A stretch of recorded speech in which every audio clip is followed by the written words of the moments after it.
Katanya Pak Jokowi telah kehilangan trust atau kepercayaan publik atau rakyat Indonesia. Dan menurutnya bahwa trust itu biasanya beriringan dengan rasa respek atau penghormatan. Tetapi karena isu dugaan ijazah palsu, ya ini kemudian membuat Pak Jokowi kehilangan trust. Tetapi mereka lupa bahwa pada saat yang sama Pak Jokowi mendapat kepercayaan publik, ya. Beliau mendapat penghargaan dari Uni Emirat Arab sebagai Bapak Perdamaian Dunia. Apakah itu bukan kepercayaan?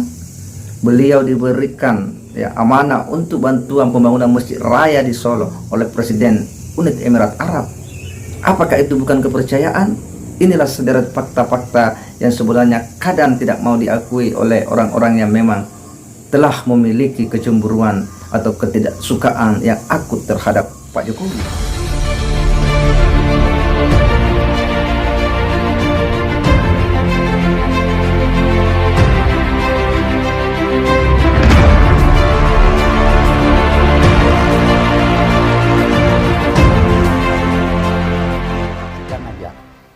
Nah, yang agak repot menurut saya adalah trust sebagian besar masyarakat ke Pak Jokowi itu udah rendah banget. Padahal trust, temennya itu respect, itu suatu proses yang tidak muncul, tidak terbangun tiba-tiba. Kalau sudah terbentuk, itu sudah tidak bicara fakta lagi, sudah bicara rasa itu. Kalau sudah bicara trust dan respect, percaya dan rasa hormat, hormat itu sudah jadi dirasa lewat suatu proses, peristiwa kejadian segala macam selesai. Gimana orang akan trust? Bohong terus Pak Jokowi. Buat Pak Jokowi mah nggak apa-apa kali ya. Jadi terakhir saya ingin ingatkan, yuk kembali pastikan dulu ini ijazah benar nggak. Kalau nggak ada tanggapan, mari kita sepakat. Kita dipaksa untuk sampai pada kesimpulan memang palsu. So what, ya nggak apa-apa. Ya memang ijazahnya palsu. Tinggal urusan DPR MPR, kalau diem aja ya silakan aja. Kan ada hitung-hitungannya nanti. Assalamualaikum warahmatullahi wabarakatuh. Kembali berjumpa dengan saya di channel Hamzah Gantarang, sahabat sebangsa dan setanah air di mana saja Anda berada. Ada ulasan yang cukup menarik dari seorang ilmuwan, seorang guru besar dari Universitas Indonesia terkait dengan Pak Jokowi sebagai presiden yang menurutnya hari ini telah kehilangan trust atau kepercayaan dari publik rakyat Indonesia. Apa yang kemudian mendasari ya beliau kemudian membuat sebuah statement bahwa hari ini Pak Jokowi itu kehilangan trust atau kepercayaan. Padahal kepercayaan ini ada hal yang sangat esensi ya yang mesti dimiliki oleh setiap manusia, apalagi seorang pejabat publik, apalagi seorang presiden atau kepala negara ya, orang nomor satu di republik ini. Trust, kepercayaan ini hal yang sangat esensi ya yang mesti dimiliki oleh seorang pemimpin.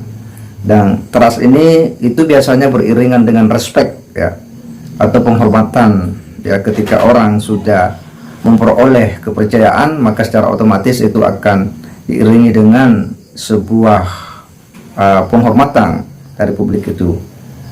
Tentu kita kaget ya dengan analisa seperti itu. Bagaimana tidak, apa yang kita lihat, apa yang kita saksikan dalam kehidupan berbangsa dan bernegara dari sekian banyak ya proses-proses yang dilakukan oleh Pak Jokowi dalam pembangunan di negara ini, itu nampak ya bagaimana antusias daripada publik Indonesia ketika Pak Jokowi ke daerah-daerah, bagaimana respon masyarakat ya. Ketika Pak Jokowi datang ke desa-desa, bagaimana respon ya masyarakat, begitu antusias mereka untuk kemudian menghadiri setiap pertemuan-pertemuan, dan juga bagaimana mereka hendak ya bertemu dengan Pak Jokowi, berjabat tangan dengan Pak Jokowi. Apakah itu bukan suatu ya sikap respek rakyat terhadap pemimpinnya? Tetapi hal yang kemudian berbeda dari ulasan ya sang ilmuwan ini, itu yang kemudian membuat kita tentu bertanya-tanya, seperti apa analisa yang diberikan sehingga dia dengan mudah dan gampang memberikan cap bahwa Pak Jokowi telah kehilangan trust atau ya kepercayaan publik hanya karena isu-isu kemarin terkait dengan dugaan ijazah palsu yang digembar-gemborkan oleh seorang yang bernama Bambang Trimulyono.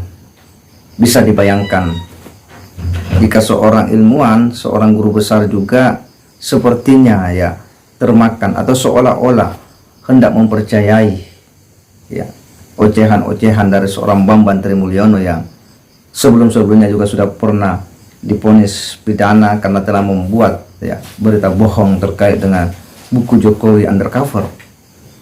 Dan ini yang kemudian membuat ya sang profesor ini membuat ulasan-ulasan yang berangkat dari dalil-dalil terkait dengan dugaan ijazah palsu yang telah menyita perhatian publik, bagaimana ya media itu betul-betul mengabarkan kepada kita tanpa harus tervalidasi berita-berita itu ya, yang kemudian publik menerimanya mentah-mentah. Tetapi hal ini kemudian menjadi unik ketika seorang ilmuwan ya, seorang guru besar juga seolah-olah menerima informasi dari media sosial itu secara mentah-mentah ya, padahal kita sudah tahu ya bahwa dugaan ijazah palsu yang pernah bergulir di pengadilan kemudian harus terhenti karena kuasa hukum mencabut gugatan tersebut karena merasa tak cukup kuat bukti untuk melanjutkan gugatan tersebut. Artinya apa? Ini sudah clear dan sudah selesai ya, bahwa gugatan mereka tidak bisa mereka buktikan sendiri. Bisa ya kita membayangkan ya jika seorang guru besar memiliki pandangan-pandangan seperti ini ya, tapi Itu adalah inilah salah satu bentuk bagaimana strategi PKI gaya baru bermain. Dia bersembunyi di balik ini segala macam, padahal dia ngatur bikin adu domba, pecah belah segala macam. Jadi kembali saya ingatkan, ijazah palsu tidak ada urusan dengan skill dalam bekerja, nggak ada urusan. Ini masalah pembuktian palsu atau tidak palsu, skill dalam bekerja itu urusan saya praktisi. Ya, saya praktisi, saya bukan ilmuwan, tahu betul saya. Apa bedanya kompetensi sebagai ilmuwan dengan kompetensi sebagai praktisi. Yang satu, ilmuwan itu dituntut kuat dalam explicit knowledge, sedangkan praktisi dituntut kuat dalam tacit knowledge namanya. Palsu dengan skill itu nggak ada hubungan sama sekali. Itu pengalian aja. Cuman sayangnya ya terlalu merendahkan intelektualitas lah kalau orang kemakan juga sih. Jadi udah dicatat aja, ini bukan kebohongan loh, ini penipuan. Saya bukan orang hukum, buat saya orang awam ini sih penipuan, bukan kebohongan lagi.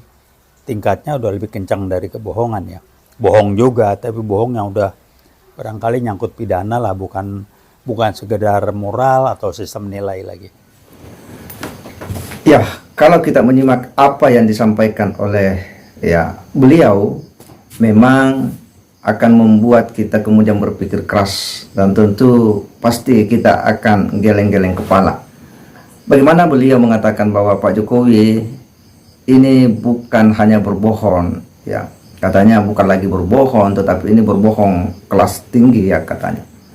Yang ini bisa dikatakan sebuah penipuan. Bisa dibayangkan jika seorang ilmuwan ya memberikan statement seperti itu ya, yang apalagi hanya didasari dengan ya opini-opini ya, berbagai berita-berita, dalil-dalil ijazah palsu yang itu pun ya tidak terbukti ya, banyak klarifikasi daripada orang-orang yang pernah terlibat memverifikasi ijazah Pak Jokowi, sebutlah misalnya KPU. Tetapi bagi sang guru besar ini tidak begitu adanya. Kita justru heran ya kalau kemudian ya orang-orang yang intelek itu kemudian dengan mudah dan gampang juga terpengaruh dengan berbagai opini-opini yang berseliweran di luar sana ya, lalu kemudian membuat statement-statement yang tentu statement itu kemudian didengar dan dilihat oleh publik Indonesia. Nah, sebagai sebuah statement yang sudah didengar dan dilihat tentu bukan lagi menjadi milik pribadi orang tersebut tetapi menjadi milik umum. Ini yang tentu mencengangkan bagi kita semua ya. Tetapi apa yang kemudian terjadi hari ini tentu kita bisa mengatakan bahwa Bambang Tri kemarin ya, dengan sejumlah proses-proses ya, membangun opini yang dia lakukan melalui podcast ya, yang salah satunya adalah podcast Repri Harun ya, patut diakui bahwa memang sukses untuk kemudian menggiring publik Indonesia untuk angkat bicara dan mau ya menarasikan ulang ya terkait dengan polemik ijazah palsu ini. Dan terbukti bahwa banyak juga orang yang kemudian mau mendaur ulang informasi dalil-dalil ijazah palsu ini dengan sejumlah argumentasi-argumentasi yang dia bangun sendiri ya. Ya dengan maksud ya hendak memperkuat ya opini publik bahwa memang ya dugaan ijazah palsu Pak Jokowi ini ya merupakan sesuatu yang seperti itu adanya ya. Artinya bahwa mereka hendak membangun opini di luar sana ya, di publik Indonesia, bahwa sepertinya Pak Jokowi memang tak memiliki ijazah asli ya. Dan ini yang dilakukan oleh kelompok-kelompok ini ya, yang tak henti-hentinya untuk kemudian menyerang personal Pak Jokowi, untuk menjatuhkan wibawa Pak Jokowi, menjatuhkan karisma Pak Jokowi dengan narasi ya bahwa dia telah kehilangan trust, kepercayaan publik atau kepercayaan rakyat yang dia pimpin. Bahkan ya dia menyebut bahwa ya bukan hanya berbohong, tetapi ini di atasnya berbohong ya, yang menurutnya ya kelas menipu seperti itu. Padahal jika kita lihat ya, apa yang kita saksikan, banyak penghargaan Pak Jokowi yang baru-baru ini dari dunia internasional, penghargaan dari Uni Emirat Arab terkait dengan Bapak Perdamaian Dunia. Apakah itu bukan sebuah kepercayaan dunia internasional terhadap karya dan prestasi Pak Jokowi? Ada hadiah bangunan masjid raya ya, dari Presiden Uni Emirat Arab. Apakah ini bisa berjalan tanpa adanya kepercayaan penuh ya dari publik dunia? Kan tidak mungkin. Nah ini yang kemudian membuat kita kadang berpikir ya, kenapa banyak orang menutup diri ya dari berbagai informasi-informasi, fakta-fakta yang nyata adanya, ketimbang ya dia lebih ya mengakomodir berita-berita yang belum jelas kebenarannya untuk kemudian menyerang ya Pak Jokowi dengan mudah dan menarik kesimpulan bahwa dia telah kehilangan kepercayaan oleh publik. Saya kira demikian. Wassalamualaikum warahmatullahi wabarakatuh.